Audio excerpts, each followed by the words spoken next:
तो दोस्तों, कुछ सज्जन अलग अलग क्षेत्र से सिर्फ फीड की क्वालिटी को चेक करने आए हैं।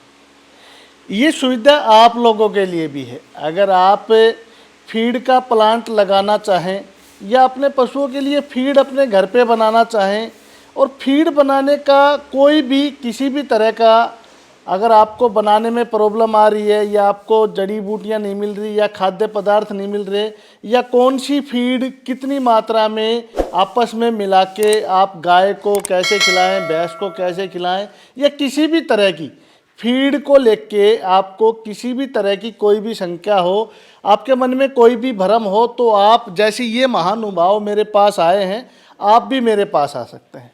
मैं आपको फीड का पूरा विवरण दूंगा कि कैसे आप अपने घर पे फीड तैयार करें, कौन से खाद्य पदार्थ कितनी मात्रा में मिलाएं। तो आइए अब मैं आपको बताता हूं हमारी फीड के एक एक आइटम अलग अलग। दोस्तों, आप ये सभी आइटम जो अपनी स्क्रीन पे देख रहे हैं ये हम अपनी फीड में डालते हैं। नंबर 1 बिनोले की खल, नंबर 2 चने की चूरी, सोयाबीन की खल, चने का छिलका, मूंग की दाल की कुट्टी, मोठ की दाल की कुट्टी, उड़द की दाल की कुट्टी, मक्का, आंवला, तारामीरा, मीठा सोडा, सितावर, हल्दी। इन सभी औषधियों को मिला के, इन सभी खाद्य पदार्थों को मिला के हमने एक फीड तैयार की है। फीड की पूरी पारदर्शिता है। आपको भी ये सुविधा है कि आप कहीं से भी हो, आप हमारी फैक्ट्री में आइए और आप देखिए कि फीड कैसे तैयार की जाती है।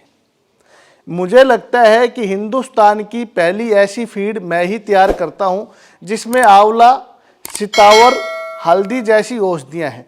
इस फीड को खाके आपके पशुओं को जो भी पोषक आहार की आवश्यकता है वो पोषक आहार मिलेगा। ये फीड खाने के बाद आपको अपने पशुओं को किसी भी तरह की कोई भी दवाइयाँ नहीं खिलानी पड़ेगी। कारण क्या है, अगर आपके पशुओं को अच्छा पोषक आहार मिलेगा तो आपके पशु बीमार ही नहीं होंगे, समय पे प्रेग्नेंट हो जाएंगे। आज हमारे पशुओं की सबसे बड़ी यही समस्या है कि हमारे पशु समय पे प्रेग्नेंट नहीं होते। अगर प्रेग्नेंट हो भी जाते हैं तो बार बार में रिपीट हो जाते हैं। उसका मेन कारण क्या है कि हम ज़्यादा मात्रा में बिनोले की खल खिलाते हैं, लेकिन बिनोले की खल की मात्रा हमें अपने पशुओं को खिलानी चाहिए 20 से 30%।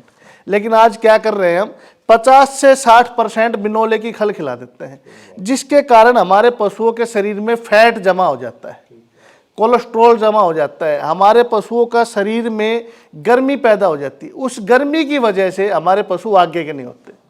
आगे के हो गए तो रिपीट हो जाते हैं, रिपीट भी नहीं हुए तो कभी ना कभी वो फूल दिखा देंगे। तो इन सभी बीमारियों से बचने के लिए आप अपने घर पे फीड तैयार कीजिए, फीड का मैनेजमेंट अच्छे से कीजिए।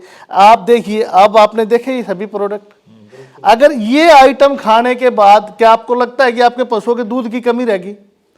क्या आपको लगता है कि आपका पशु समय पे प्रेग्नेंट नहीं होगा? या आपको लगता है कि आपके पशु को कोई भी बीमारी आ जाएगी? तो इन सभी औषधियों का उपयोग करके, इन खाद्य पदार्थ का उपयोग करके आप अपने घर पे फीड बनाइए।